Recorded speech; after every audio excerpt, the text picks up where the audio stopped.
మునుపటి భాగంలో ఈ తాటికల్లు వీరయ్య మంత్రాలవ చెప్పిన విధంగానే నేరుగా ఆ తస్మికా పిశాచి నివాసం ఉన్న ఆ గుహ వద్దకు వెళ్ళాడు. ఈ మంత్రాలవ చెప్పిన విధంగానే ఆ మంత్రాన్ని చెప్పేసరికి ఎన్నో వందల సంవత్సరాల నుంచి బందీగా ఉన్న 2 ఆత్మలు బయటకు వచ్చాయి. ఆ ఆత్మలు 2 ఈ యొక్క తాటికల్లు వీరైతో ఇలా అంటూ ఉన్నాయి. అయ్యా, ఆ రహస్యం మాకు తెలుసు. మీరు అడిగినట్టు ఆ తస్మికా పిశాచి ప్రాణాలు తన దగ్గర లేవు, బందీగా ఒక దగ్గర దాచిపెట్టి ఉంచింది. ఆ రహస్యం మాకు తెలుసు. ఒకరోజు ఈ తస్మికా పిశాచి భయంకరమైన క్షుద్రపూజ చేస్తూ ఉన్న సమయంలో ఆ రహస్యం ఒక మాయాదేవతనికి చెప్పింది. అప్పటి నుంచి ఆ తస్మికా పిశాచి ప్రాణాలు ఒక భయంకరమైన నదిలో ఒక ముసలి యొక్క గుండెలో పెట్టింది. ఆ ముసలిని చంపితే తప్ప ఈ తస్మికా పిశాచి ఎప్పటికీ మరణించదు. ఇది మాకు తెలిసినట్టుగా ఆ తస్మికా పిశాచికి తెలియదు. మేము దొంగచాటుగా ఆ రోజు విన్నాం.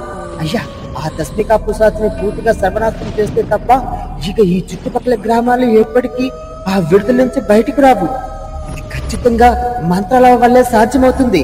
త్వరగా వెళ్ళండి, ఆ రహస్యాన్ని మంత్రాలకు చెప్పండి అని ఆ 2 ఆత్మలు ఈ యొక్క తాటికల్లు వీరయ్యతో చెప్పాయి.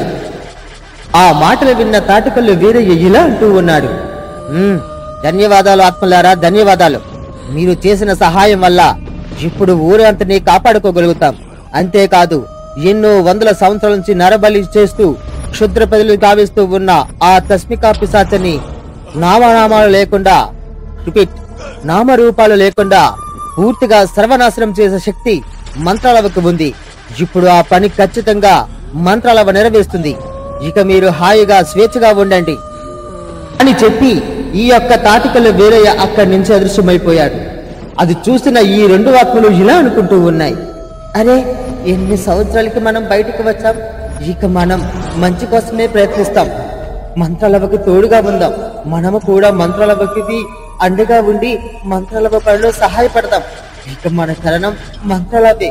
మంత్రాలవ శిష్యుడిగా మారిపోతాం అని చెప్పి ఆ 2 ఆత్మలు కూడా అక్కడి నుంచి అదృశ్యమైపోయాయి. ఇంతలో ఊరి నడిమధ్యలో ఉన్న ఈ మంత్రాలవ్వ ఇంతకు మునుపు ఊర్లోనికి ప్రవేశించే ఆ అడవి మనిషిని పిలుస్తూ ఉంది. అడవి స్నేహితుడా, రా రా, నీ దగ్గర భద్రంగా ఉన్న ఆ ప్రేతాత్మ పెట్టిని ఈ ఊరి నడిమధ్యలోనికి ప్రవేశపెట్టు. సమయం ఆసన్నమవుతుంది. తస్మికా పిశాచిని సర్వనాశనం చేసే సమయం ఆసన్నమవుతుంది. త్వరగా రా నేస్తమా, త్వరగా రా అని ఈ మంత్రాలవ చెప్పగా ఆ అడవి మనిషి తన బండిపై ఆ ప్రేతాత్మ పెట్టిన తీసుకొని నడుచుకుంటూ వస్తూ ఉన్నాడు. ఇంతలో ఈ ఆత్మరూపంలో ఉన్న రంగన్న కూడా ప్రేతాత్మ తాళపత్రాలు తీసుకుని ఎగురుకుంటూ నేరుగా మంత్రాలవ వద్దకు చేరుకున్నాడు. మంత్రాలవను చూసి ఆ రంగన్న ఇలా అంటూ ఉన్నాడు. అవ్వా అవ్వా, మంత్రాలవ్వ, నన్ను క్షమించు మంత్రాలవ్వ. ఆ తస్మికా పిశాచితో చేతులు కలిపినందుకు నాకు తగిన శాస్తి జరిగింది. నేను అత్యాసపరుణ్ణి, శక్తులు పొందుదామని ఎంతో ప్రయత్నం చేశాను. అందుకని నాకు తగిన శిక్షే పడింది. అవ్వా మంత్రాలవ్వ, దయచేసి నా ఆత్మను నా శరీరంలోకి ప్రవేశపెట్టు. నా శరీరం ఇప్పుడు ఆ ప్రేతాత్మ తస్మికా పిశాచి గృహ వద్దే ఉంది. దయచేసి నా శరీరంలోకి నా ఆత్మను ప్రవేశపెట్టవ్వా అని ఈ రంగన్న మంత్రాలవతో చెబుతూ ఉన్నాడు. ఆ మాటలు విన్న మంత్రాలవ ఇలా అంటూ ఉంది. ఇప్పటికైనా నువ్వు చేసిన తప్పును తెలుసుకున్నావు. పశ్చాత్తాపం మించిన ప్రాయశ్చిత్తం వేరొకటి లేదు. ఇప్పటికైనా రంగన్న ఒకటి ఆలోచించు. చెడు కోసం వెళ్లే మార్గంలో మొదటగా నీకు మంచి జరగచ్చు, కానీ ఎప్పటికైనా చెడు ఓడిపోతుంది. మంచి చేసే సమయంలో మొదట కష్టాలు ఉన్నా అనంతరం నీ జీవితం మెరుగ్గా ఉంటుంది. ఇది మాత్రం గుర్తుపెట్టుకో. ఇలా మంత్రాలవ మాట్లాడుతున్న సమయంలో నేరుగా అక్కడికి ఈ రంగన్న అన్నయ్య గోపన్న అక్కడికి చేరుకున్నాడు. ఎదురుగా తన తమ్ముడి ఆత్మ కనిపించడంతో తను ఇలా అంటూ ఉన్నాడు. అరే తమ్ముడు, ఇప్పటికే నాకు చాలా సంతోషంగా ఉందిరా. కాస్త ఆలస్యమైనా నువ్వు ఆ తస్మికా పిశాచిని విడిచి మంత్రాలవను చేరుకున్నందుకు నాకు సంతోషంగా ఉంది. మంత్రాలవ, దయచేసి మాకు సహాయం చెయ్యు. మా తమ్ముడు ఆత్మను తన శరీరానికి ప్రవేశపెట్టు. వీడు బ్రతుకుతాడు. అవ్వా, ఇక వీడు ఎటువంటి తప్పు చేయడవ్వా, ఒక్కసారి దయచేసి మమ్మల్ని కరుణించవ్వా అని ఈ యొక్క గోపన్న మంత్రాలవతో చెబుతూ ఉన్నాడు. ఆ మాటలు విన్న మంత్రాలవ ఇలా అంటూ ఉంది, గోపన్న, నువ్వు అనుకున్నది ఖచ్చితంగా జరుగుతుంది. కానీ ఒక్క విషయం, తస్మికా పిశాచి పూర్తిగా సర్వనాశనమైన తర్వాత మాత్రమే తన గృహలో బందీగా ఉన్న మీ తమ్ముడి మృతదేహానికి ఆత్మను ప్రవేశపెట్టే శక్తి ప్రసరింపబడుతుంది. అంతవరకు మీ తమ్ముడి ఆత్మని తన శరీరానికి ప్రవేశపెట్టడం అసాధ్యం. ఇక ఆ తస్మికా పిశాచి పూర్తిగా సర్వనాశనం చేసిన తర్వాత మాత్రమే మీ తమ్ముడి ఆత్మని తన శరీరంలోనికి ప్రవేశపెట్టగలం. ఇక ఆ సమయం ఆసన్నమవుతుంది రగన్న. ఖచ్చితంగా తస్మికా పిశాచిని పూర్తిగా సర్వనాశనం చేస్తాం అని ఈ మంత్రాలవ చెబుతూ ఉంది. ఇంతలో ఈ తాటికల్లో వీరయ్య అక్కడికి ప్రత్యక్షమయ్యాడు. ప్రత్యక్షమయ్యి మంత్రాలవతో ఇలా అంటూ ఉన్నాడు, అవ్వా, మంత్రాలవ్వ, శుభవార్త. మీరు చెప్పిన విధంగానే ఆ తస్మికా పిశాచి గృహ వద్దకు వెళ్ళాను. అక్కడ ఆ మంత్రం జపించేసరికి ఆ గృహలోంచి 2 ఆత్మలు బయటికి వచ్చాయవ్వా. ఆ ఆత్మలు 2 ఈ తస్మికా పిశాచి ప్రాణాలు ఎక్కడ దాగి ఉన్నాయో కూడా చెప్పింది. ఆ ఆత్మలు మనకి మంచి సహాయం చేశాయవ్వా. ఆ ఆత్మలు 2 చెప్పిన రహస్యం ఏమిటంటే, ఈ తస్మికా పిశాచి ప్రాణాలు తన శరీరంలో లేవంట. ఈ ఊరికి అభిముఖంగా ఉన్న చెరువులో ఒక పెద్ద ముసలిగా గర్భంలో ఉందంట. ఆ ముసలి గనక నువ్వు వధిస్తే ఖచ్చితంగా తస్మికా పిశాచి పూర్తిగా నాశనం అవుతుందని ఆ 2 ఆత్మలు చెప్పే మంత్రాలవ్వా అని ఈ యొక్క తాటికల్లు వీరయ్య మంత్రాలవతో చెప్పాడు. ఆ మాటలు విన్న మంత్రాలవ్వ ఇలా అంటూ ఉంది, తస్మికా పిశాచి నేటితో అంతమవబోతుంది. ఇక తక్షణమే నేను బయలుదేరి ఆ నీటిలోనికి ప్రవేశించి ఆ ముసలిని పూర్తిగా సర్వనాశనం చేసిన తర్వాత ఊరి చివరిన ఉన్న ఆ తస్మికా పిశాచి అక్కడికక్కడే బూడిదలా మారిపోతుంది. అంతేకాదు, ఆ ముసలి రక్తంతో ఊర్లో వాళ్ళందరినీ శిల్పంగా మార్చిన ఆ తస్మికా పిశాచి వల్ల వాళ్ళందరూ ఎంతో ఇబ్బంది పడుతూ ఉన్నారు. ఆ ముసలి రక్తం వాళ్ళపై జల్లగానే వాళ్ళందరూ తిరిగి మరలా శాపగ్రస్తుల నుంచి విముక్తి అవుతారు. ఇక వెంటనే ఈ యొక్క రంగన్న ఆత్మను తన శరీరానికి ప్రవేశపెట్టవచ్చు. తదుపరి వెంటనే బందీగా ఉన్న మన ఎగిరే పిశాచిని కూడా మనం రక్షించుకోవాలి. అవశ్యమై నేను బయలుదేరి వెళ్తాను అని మంత్రాలవ చెప్పింది. ఆ మాటలు విన్న వెంటనే ఈ గోపన్న ఇలా అంటూ ఉన్నాడు, అవ్వా, మంత్రాలవ, ఇప్పుడు నువ్వు అక్కడికి వెళ్ళిపోతే ఎలాగా? ఊరు చివరిని ఉన్న తస్మికా పిశాచి ఏదో భయంకరమైన పుదులు చేస్తుందవ్వా.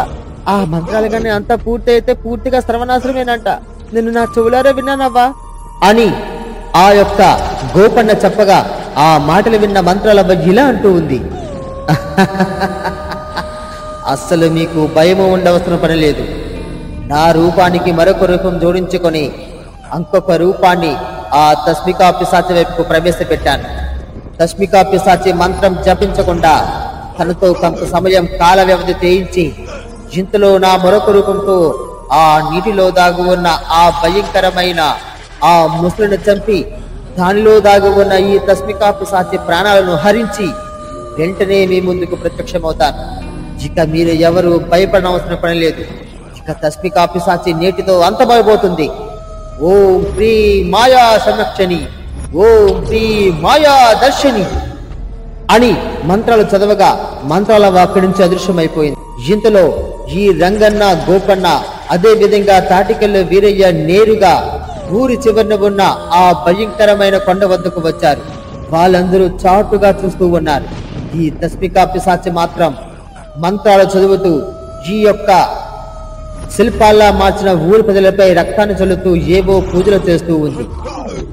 ఇంతలో అనుకున్న విధంగానే మంత్రాలవ్వ ఆ ఊరికి అభిముఖంగా ఉన్న ఆ నదిలోనికి ప్రవేశించింది. ఆ నది అడుగు భాగాన ఒక పెద్ద ముసలి ఉంది. ఆ ముసలి నోటిలోంచి మంత్రాలవపైకి అగ్ని విదిలింపజేస్తూ ఉంది. మంత్రాలవ తన శక్తితో తన బెదిరించిన ఆ శక్తిని తిరిగి మరలా ఆ ముసలి వైపుకు ప్రసరింపజేసింది. కొద్ది సమయానికి ఆ ముసలి ఆ నీటిలోనే రక్తం తొక్కుకొని చనిపోయింది. ఇంతలో దాని యొక్క ఉదర భాగంలో ఉన్న తస్మికా పిశాచి యొక్క ప్రాణకుండను బయటకు తీసి నీటిలోంచి బయటికి వచ్చి ఆ కుండను ముక్కలు ముక్కలుగా పగలగొట్టింది. వెంటనే ఈ ఊరి చివరన ఉన్న ఈ తస్మికా పిశాచి శరీర భాగాలు ఒక్కొక్కటిగా తెగిపడుతూ ఉన్నాయి. అది గమనించిన ఈ తస్మికా పిశాచి గట్టిగా అరుస్తూ ఇలా అంటూ ఉంది, ఎవరు ఎవరు నా రహస్యాన్ని తెలుసుకొని నా యొక్క ప్రాణకుండను పగలగొడుతుంది ఎవరు? వాళ్ళని విడిచిపెట్టను, వాళ్ళ రక్తం తాగి ఊరికి బలి ఇస్తాను, ఆపండి, ఆ రక్తపు కుండని పగలగొట్టడం ఆపండి అని గట్టిగా అరుస్తూ ఉంది. ఇంతలో ఈ మంత్రాలవ్వ ఎదురుగా ప్రత్యక్షమయ్యి తస్మికా పిశాచితో ఇలా అంటూ ఉంది, తస్మికా పిశాచి, నువ్వు నాపై విజయం సాధించడం కల్లా నేను చేసేది మంచి కోసం, నువ్వు చేసేది నీ స్వార్థం కోసం. ఎంతో మంది అమాయకమైన ప్రజలని రక్తం తాగి అతి కిరాతకంగా చంపిన నీకు ఇటువంటి శిక్ష పడుతుంది. మంత్రాలవ శక్తి ముందు నీ యొక్క శక్తి తునాతునికులైపోతుంది. మరికొద్ది క్షణాల్లో నువ్వు పూర్తిగా నాశనం అయిపోతున్నావు. నీ యొక్క మనుగడ ఇక లేకుండా పూర్తిగా సర్వనాశనం చేసేస్తాం. ఇక తస్మికా పిశాచిన పదం ఎక్కడా వినిపించకుండా సమూలంగా నాశనం చేయగలిగాం అని మంత్రాలవ చెబుతూ ఉంది. ఇంతలో చెప్పిన విధంగానే ఆ తస్మికా పిశాచి అక్కడికక్కడే బూడిదలా మారిపోయింది. ఇదిలా ఉండగా ఆ ఊరికి అభిముఖంగా నదిలో ఉన్న మరొక మంత్రాలవ రూపం ఆ యొక్క ముసలి రక్తాన్ని ఒక కుండలో పోసుకుని నేరుగా ఊరి చివరన ఉన్న ఈ కొండ వద్దకు వచ్చింది. శిల్పాల్లా మారిపోయి ఉన్న ఈ ఊరి ప్రజలపై ఆ రక్తాన్ని చల్లేసరికి తిరిగి మరలా ప్రజలందరూ యథావిధిగా మారిపోయారు. అది చూసి ఊర్లో ప్రజలందరూ చాలా ఆనందపడ్డారు. అంతేకాకుండా ఈ యొక్క గోపన్న ఆత్మని నేరుగా తన శరీరంలోనికి ప్రవేశపెట్టింది ఈ మంత్రాలవ్వ. గోపన్న తిరిగి మరలా ప్రాణాలతో బతికి వచ్చినందుకు తన అన్న రంగయ్య అందరూ కూడా చాలా సంతోషించారు. అంతేకాదు ఊరి పెద్ద కూడా ఎంతో ఆనందించారు. ఇదిలా ఉండగా మంత్రాలవ్వతో సహకరించిన వాళ్ళందరికీ మంత్రాలవ్వ కృతజ్ఞతలు తెప్పింది. అంతేకాదు మంత్రాలవ్వకు బదులుగా తను శిక్షణ అనుభవిస్తూ ఉన్న ఆ యొక్క ఎగిరే పిశాచిని కూడా అక్కడి నుంచి విడుదల చేసుకుని తీసుకొని వచ్చింది. ఇక ఆ రోజు నుంచి ఆ గ్రామ ప్రజలందరూ హాయిగా జీవనం సాగిస్తూ ఉన్నారు. మంత్రాలవ్వ మాత్రం ఇక ఊరు శ్రేయస్కరణ కోసం ఊరు చివర ఉన్న గృహలో మంచి కోసం పూజలు చేస్తూనే ఉంది. ఇక ఆ రోజు నుంచి ఆ ఊర్లో ఎటువంటి సమస్య రాలేదు.